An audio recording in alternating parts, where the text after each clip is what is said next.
Good morning everyone, welcome back. Today we are going to do a tutorial for this tie top.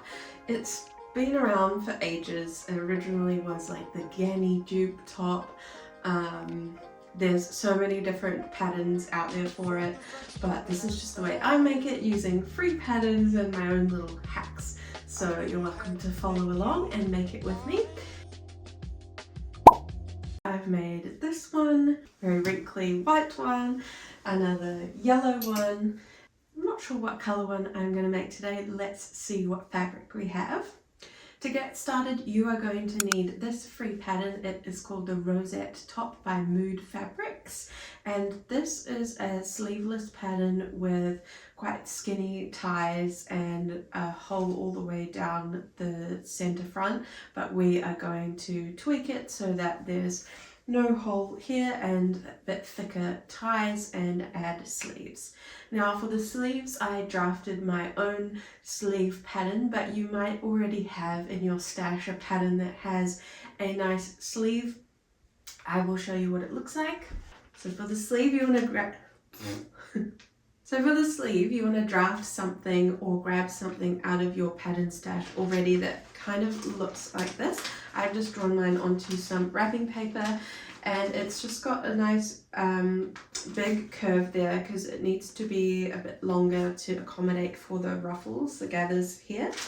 And then it's got quite a long length here, 23 centimeters, so about 9 inches.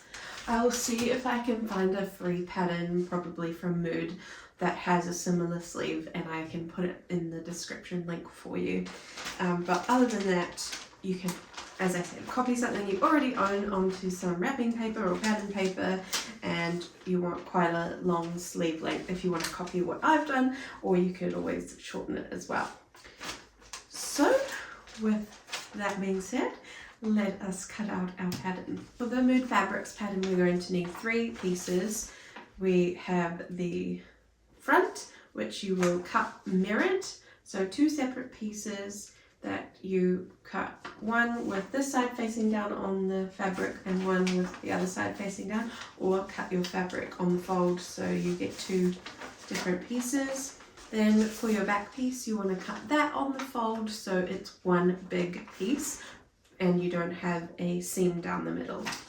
The Mood Fabric pattern also comes with skinny ties, which I'm just like absolutely against because I hate turning things inside out. We're making these thicker ties today, and these you will need to cut out 6 that are 8 inches by 2.5 inches.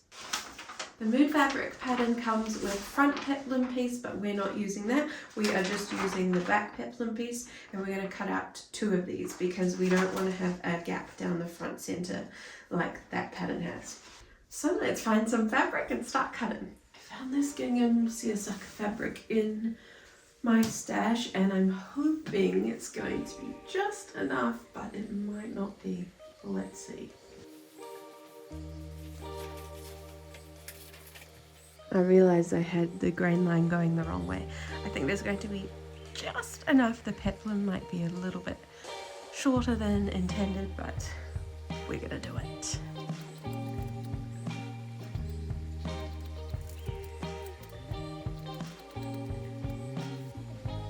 Okay, we just managed. I still have to cut out a few more ties, and then we do need some bias tape for this, so I'm just going to try and get every last inch out of this fabric, but if not, I will make some bias tape out of a different fabric because it's not going to show anyway, so that will be fine. I just cut out that whole thing, cut my bias tape. I thought I was doing so perfectly with my amount of fabric, and then I realized I didn't cut the sleeves. And I don't have any more fabric, so I'm just going to carry on making this sleeveless version, and then I will make one with sleeves after and show you how to attach the sleeves. So if you see a different fabric, that's why. When I'm sewing, I like to do all of the prep work first, so try to do as much as the ironing at the start as I can before I move to the sewing machine. But I do need to sew together these pieces of bias tape so that I can then iron them. Let's just go through what pieces we have. So we've got some homemade bias tape that we're going to do. Ties. So there's going to be 3 on each side. If you are making the full open version, you might want to add a couple more ties, so keep that in mind. 2 peplums, front and a back. 2 pieces for our front bodice. 1 piece for the back bodice. First thing we're going to do is just iron these ties in half, hot dog style.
For the ties, we're going to sew the top edge. So we're going to start like this, sew the top edge, sew down, leave a gap to turn it inside out, and then sew the rest of the way.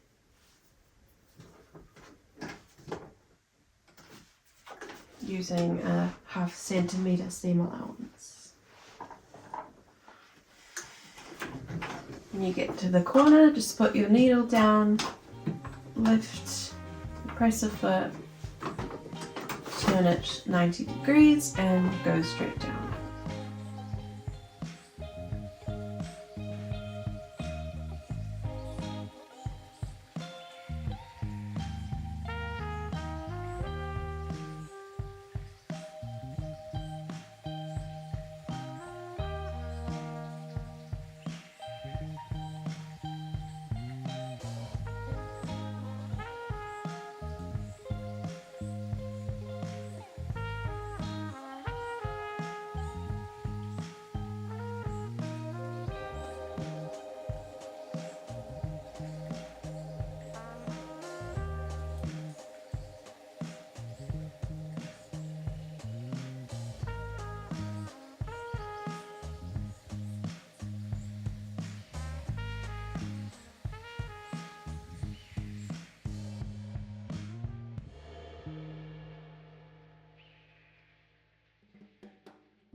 Next, I'm going to sew these darts.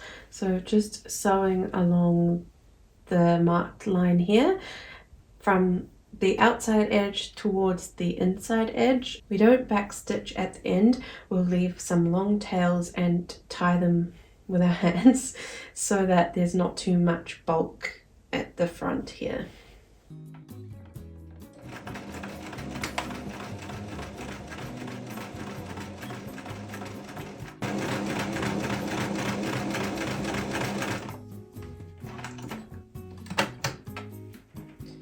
I like to pop my finger in there so the threads don't get too tangled. And then just tie a few knots.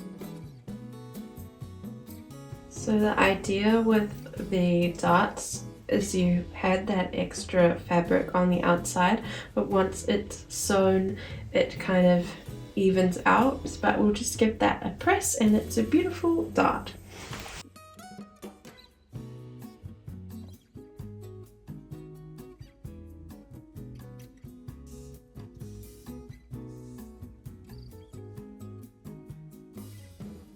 Okay, it's time to break for lunch. Here's what we have so far.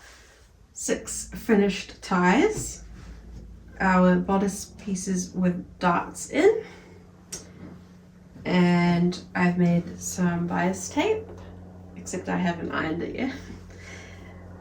And that's about it. Haven't done the ruffles or anything to do on the back bodice. That's all taken me about 2 hours, so I'm estimating maybe about 4 hours total for this project.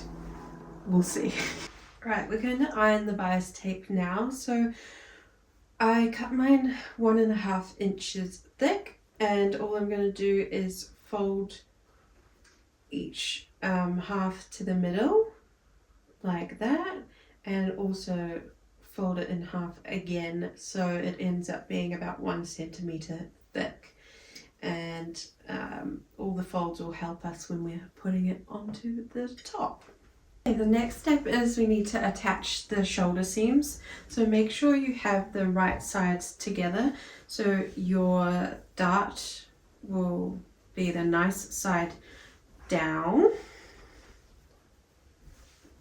And line it up at the shoulder seams and pin. And we're also going to attach the side seams, so pin those as well.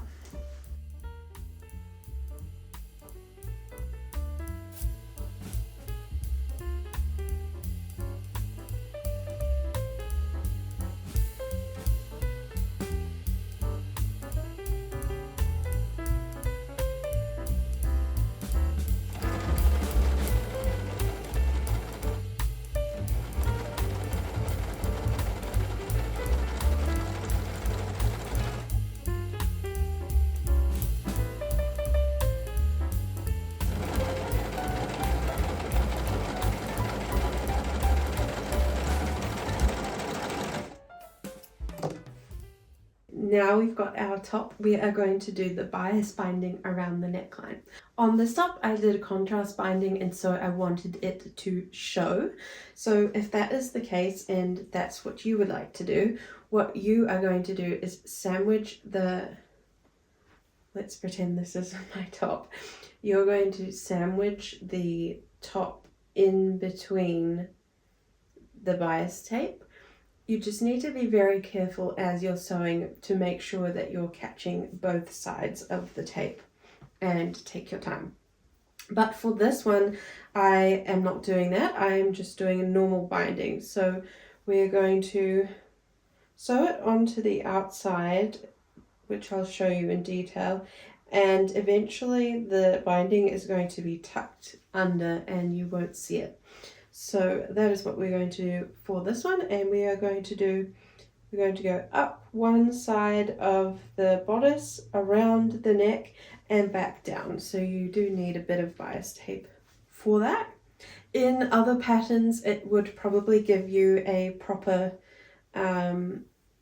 point on your bias tape at which to make a corner for these corners, but I'm just going to do it the fast and free way, which is just to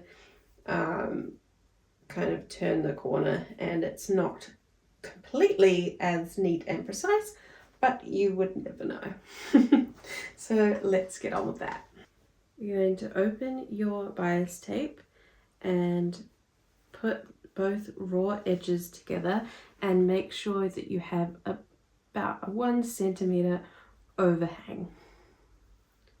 And then you can just pin or clip it in place.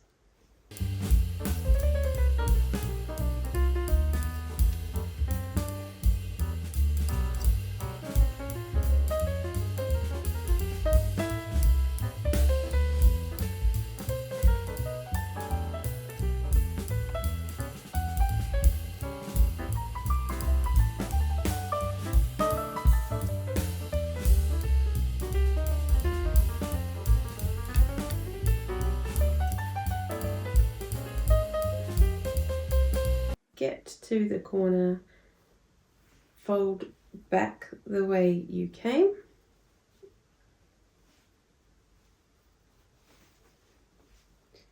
and then at a 45-degree angle,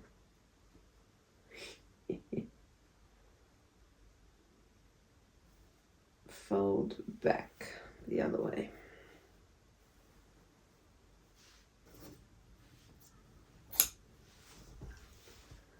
Alright, so now we are going to sew that, and we're going to sew in this ditch that we made before. So about 1 centimeter in, sew all along that ditch.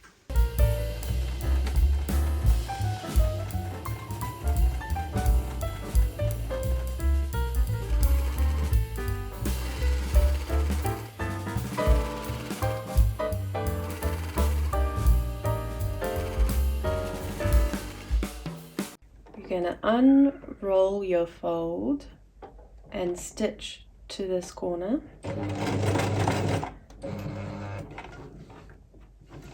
Might want to hand stitch it, and then we're going back stitch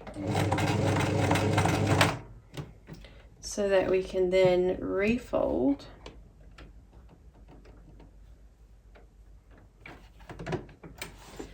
Going to catch it with 1 stitch.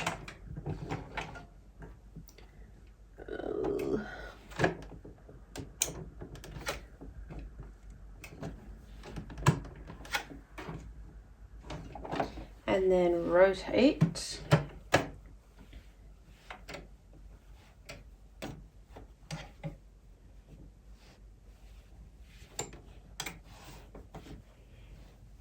And then get back on our merry way.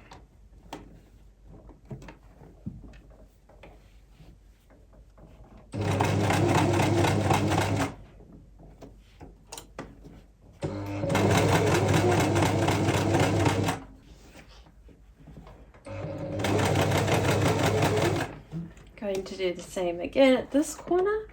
So we will go lift back our corner piece and sew just to the end.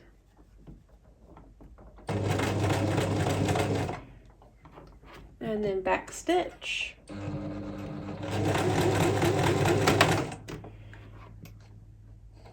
Put your needle down, lift up the foot, put your bias back down. And then I just use the hand crank just to get it 1 stitch down and turn.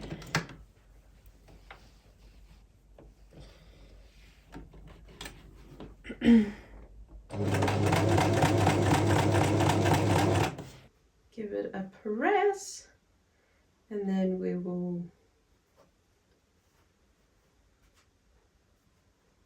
stitch that down.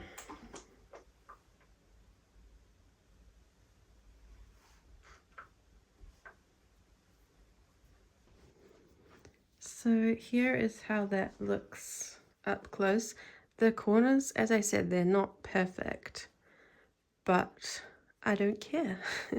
It's tidy enough, so we're just going to stitch along the edge here.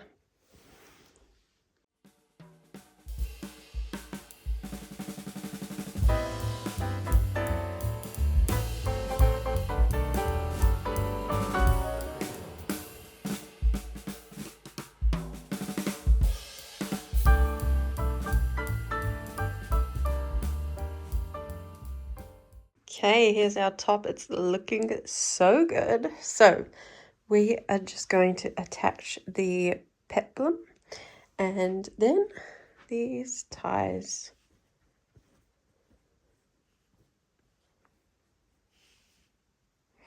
So first let's gather the peplum. First, we're going to get our peplum pieces right sides together. I just did a pre-iron of the hem to make it easy for myself, but you'll need to open that if you've done it as well. You need to open that to sew both ends together so you have one big ring.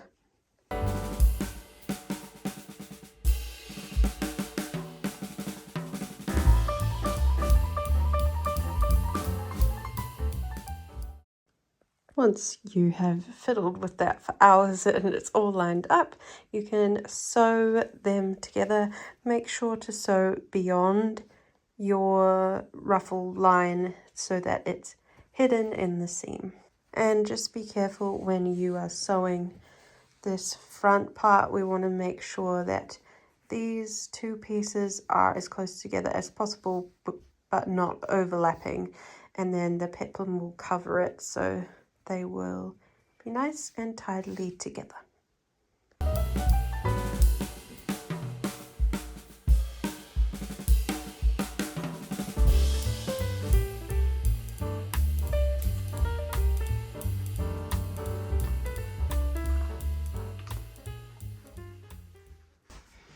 Okay, now it's time to try your top on, see how everything's looking. I'm really pleased with how this one is looking. I just need to do the hem, which I've already ironed, it's ready to go, and decide what we're going to do with these sleeves. But for you, let's decide where we're going to put the ties. So I'm a bit more of a bustier lady. So instead of putting one right at the bottom, one right in the middle, and one right at the top, I've done it on my first one, and the bottom and top don't really provide any help with keeping things together. So for me, I would have my first one about 4 centimeters up, one right in the middle, and 4 centimeters up from that. But it's up to you what you want to do. So I would just lay that out and actually properly measure so they look nice and tidy and even, and then we will sew them on. Okay, the way these ties work is they get sewn down like this, so it's not out this way, it's across like this. And for mine, I've ended up going for 5 centimeters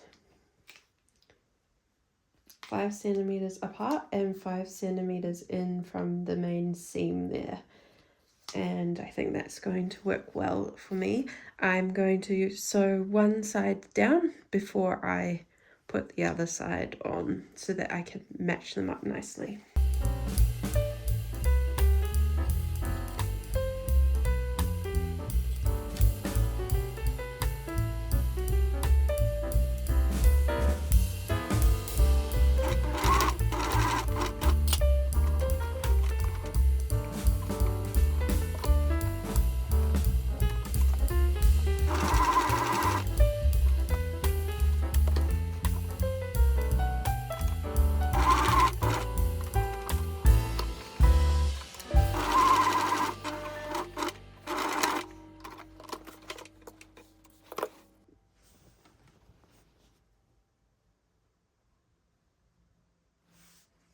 Hello, welcome back. Not going to lie, I think it's been about 15 business days since I filmed last. I've gone blonde since then, and yeah, it just took me some time. I had to go and get some more fabric, which is so ironic because I was trying to use up scraps for this project, and now I have another almost meter of fabric left over. So more to come with this cute blue gingham, but we have some sleeves cut out, and really that's all that's left to do. First step is we're going to gather this part of the sleeve about there to there. You have two options for finishing the end of your sleeve. So kind of the traditional method is just you've got the double hem and you insert the elastic into that, and it's just a nice cuff finish. Alternatively, you can do that, but you hem it a bit higher and leave space so you can sew an edge, and it creates this kind of cute frill on the end of the sleeve, which I really like. So I think I will do that for this one, but just note, if you want the plain one, you just won't make as big of a hem. I'll show you when we get to it.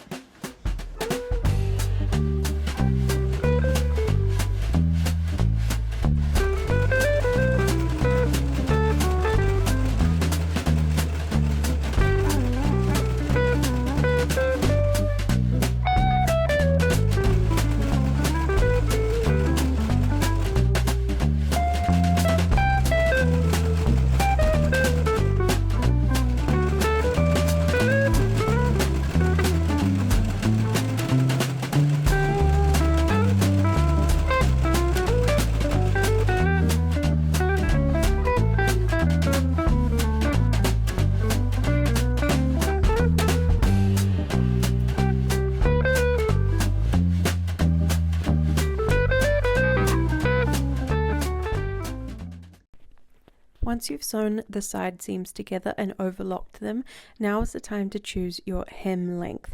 For this one, I am going to do a frill on the edge. So I'm starting with a 1/2 centimeter hem that I'm ironing up, and then I'm following it with 2 times the width of my elastic. So that's about 2 centimeters for me, but if you have a thinner elastic, it won't need to be so big. So you fold that up 2 centimeters, and then we're going to sew a line basically down the halfway point of that, and there doesn't need to be a gap for that first line. And then for the second line, you're going to sew right near the edge of the hem and leave a little gap so you're able to put your elastic through. Once you've sewn that, then you want to put your elastic through the sleeve, and I got this new tool to use, but it's actually a bit cumbersome for a smaller sleeve like this. So for the next one, I just used a safety pin, but just attach your elastic to whatever you're using and thread it through the hole that you left. Once you've threaded your elastic through, you just need to attach them. The key thing is to make sure that they aren't twisted in the sleeve, and I just lay them flat and use a zigzag stitch going over it a couple of times to ensure it's secure, and then sew the hole up that you left in the elastic channel. And here's what that looks like all finished. So lastly, we're just going to insert the sleeves into the bodice. So for this step, you want to ensure your bodice is inside out, so the wrong side is facing you, but your sleeves are right side out. So when you put the sleeve inside of the bodice, the sleeve and the bodice will have right sides facing together. So the bodice is inside out, but you put the sleeve in it right side out. Hopefully that makes sense.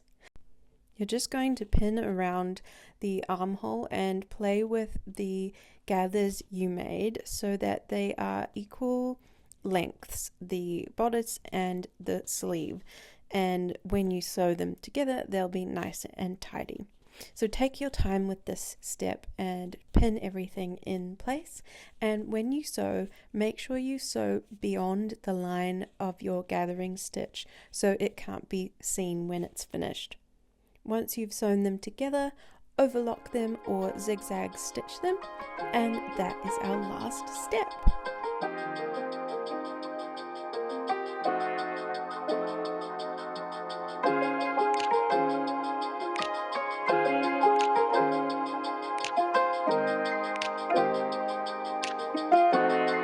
From the first moment I saw you, I knew I had to make you mine. Wanted to know everything about you. I didn't want to waste no time. something I can do for you, darling, that would make you smile? I'll bring you flowers, girl, enough to see for miles. And here we have our finished top. If you made it this far, I'm so proud of you and well done. This is so cute. I'm like, maybe it's my new favorite one. I don't know. I wasn't sure if I was going to like this fabric on me. I'm normally more of a pastel kind of gal, but I think with my more blonde hair, it really suits me. I just love the whimsy vibes of this top with these little frilly sleeves and the bows and the peplum. It's just so me, and I think so cute. A really satisfying beginner project. So if you took this on, please share your pictures with me and let me know what tutorial you'd like to see next. I think I'm going to try do a sew along of the Ella dress by Silver Saga Patterns if I get time before my holiday. So we'll see about that. Otherwise, thank you so much for joining me, and I'll see you in the next one. That girl you've got.